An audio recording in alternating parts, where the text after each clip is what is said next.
This insert is brought to you with the compliments of Radio Cape Pulpit. I really feel very privileged to welcome two guests all the way from Gauteng. The first one is Katinke Pieterse. Welcome here at Radio Cape Pulpit. Yes, good afternoon, and the privilege is all ours. Thank you. And Jordi, thank you very much for your enthusiasm and also being willing to chat to us today. Welcome here at Radio Cape Pulpit. Thank you very much. My privilege. Well, it is really wonderful for me as an adoptee myself to talk about a very important aspect today. And we're going to talk a little bit about adoption. We're also going to talk to the organization ABBA, which is a child protection organization focusing on recruiting South African parents for children within the system. And Katinke, maybe we can start by looking at how adoption is perceived in South Africa at the moment.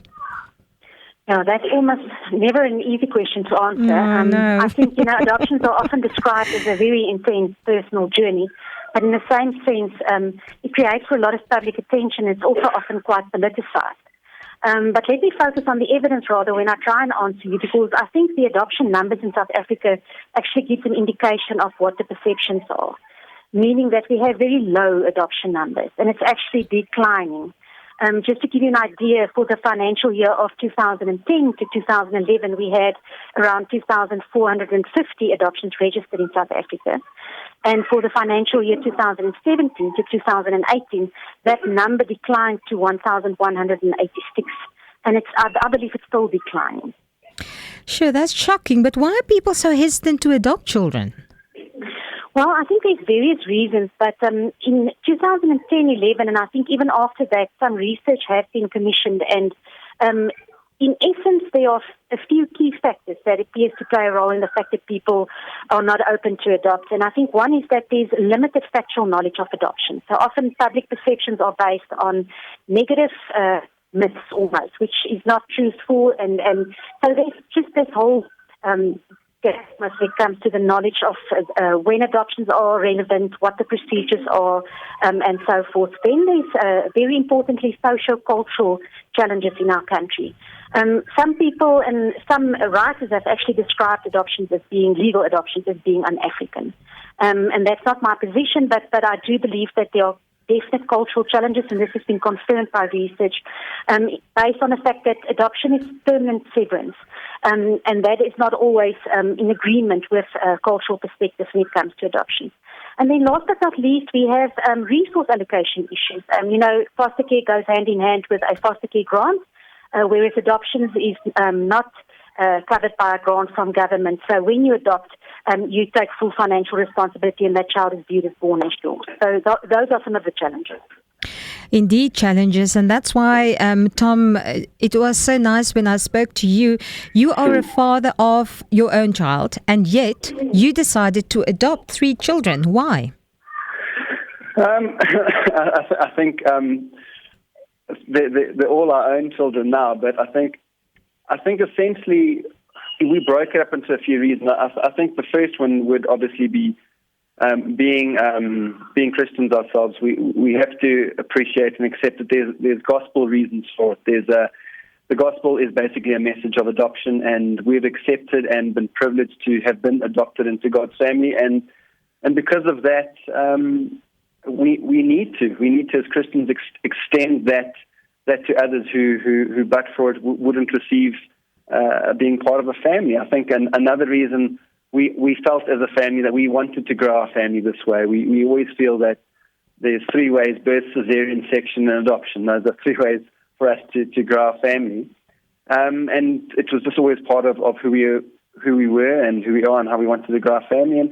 And also we have to appreciate that there's such a great need in South Africa alone. And we can't accept that we would be people living in comfort when there are children who have none. We can't accept that. And there's a lovely saying that says, if you find yourself fortunate, build a longer table, not a higher wall. And I think we often are good at building higher walls, but there's space at my table, and I can bring people into my family to enjoy that space. When I initially contacted you to speak about adoption, and we sort of shared a little bit of our backgrounds and how we feel about adoption, you did mention something very interesting, which I would like you to touch on, if you don't mind.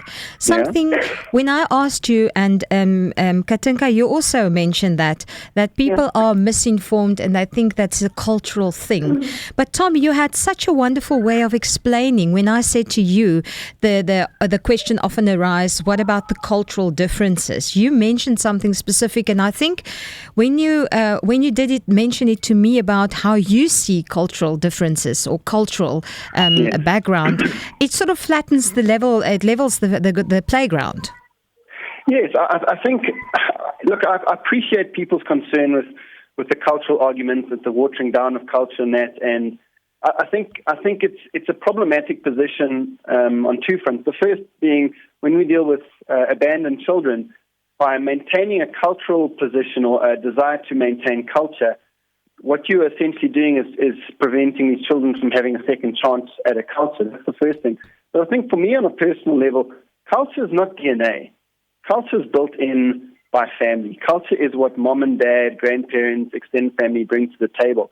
So for me to simply impose a culture on a child based on essentially the color of skin, I find that extremely problematic, and especially in a country where so much was done based on the color of people's skins. And for me, my children have a culture, and that culture will extend from me purely because they are now part of my family. As much as a child in England would have an English culture based on his parents, regardless of the color, and regardless of the country, England, Australia, America, India, whatever the case may be.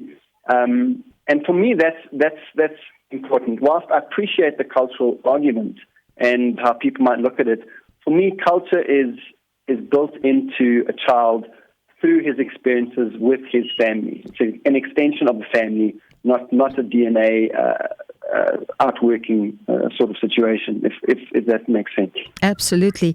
Yeah. Katinke, a new amendment is being tabled, which concerns me a little bit, and I think a lot of questions have been asked about this, with the adoption levels down as is. What does it entail, and what could be the implications to the adoption system currently in place? Okay. Well, first of all, the amendment bill is proposed amendments to the Children's Act, which is currently the most comprehensive legislation applicable in childcare and protection.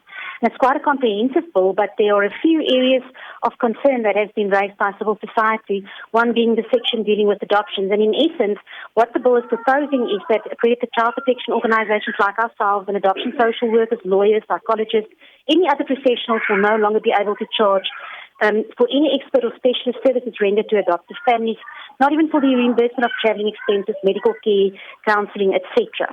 And this is a massive concern for us because what it will lead to is the fact that it will limit or delay adoptions as an option for vulnerable children because most of the service providers will not be sustainable.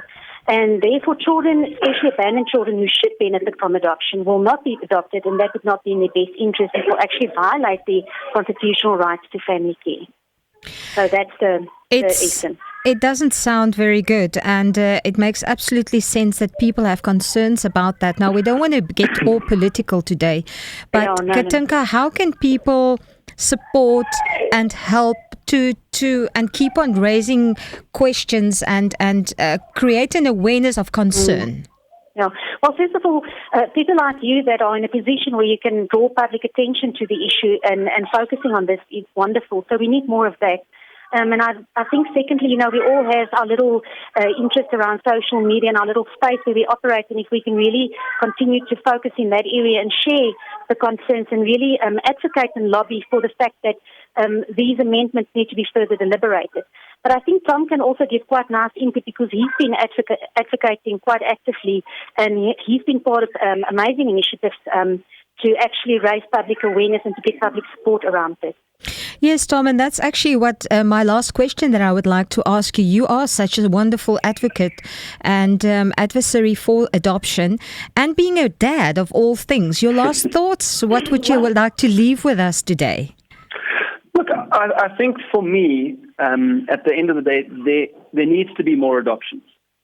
This whole process will hopefully result in the bill being withdrawn, amended, redrafted, for the benefit of children. And what is encouraging for me, in light of what is happening, and perhaps a dislike for adoption as a care method, and perhaps that's informed this bill, the result of the bill has perhaps served the opposite in terms of creating awareness.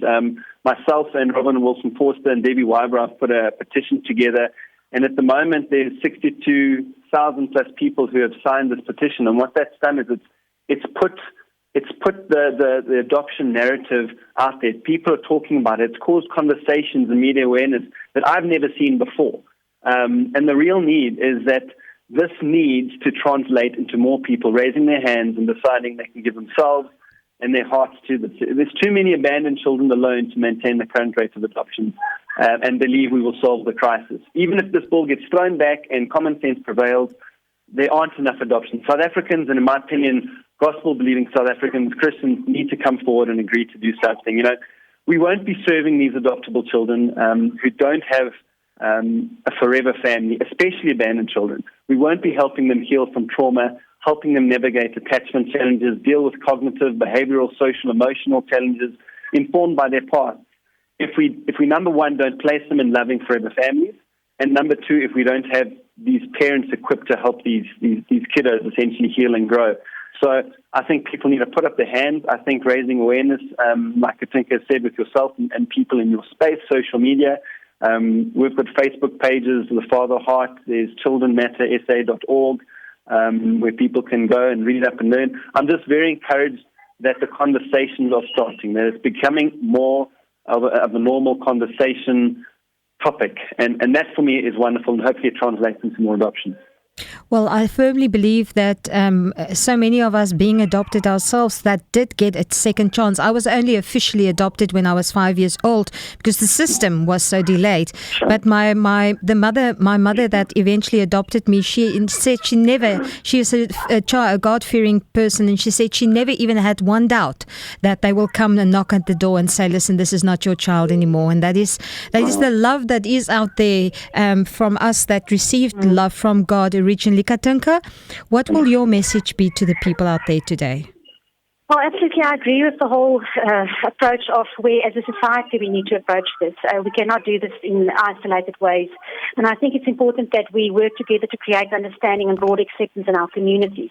And I think I agree with Tom that the fact that we're having these conversations and that it's becoming a more and more normal topic will lead to more and more people being open and interested to adopt.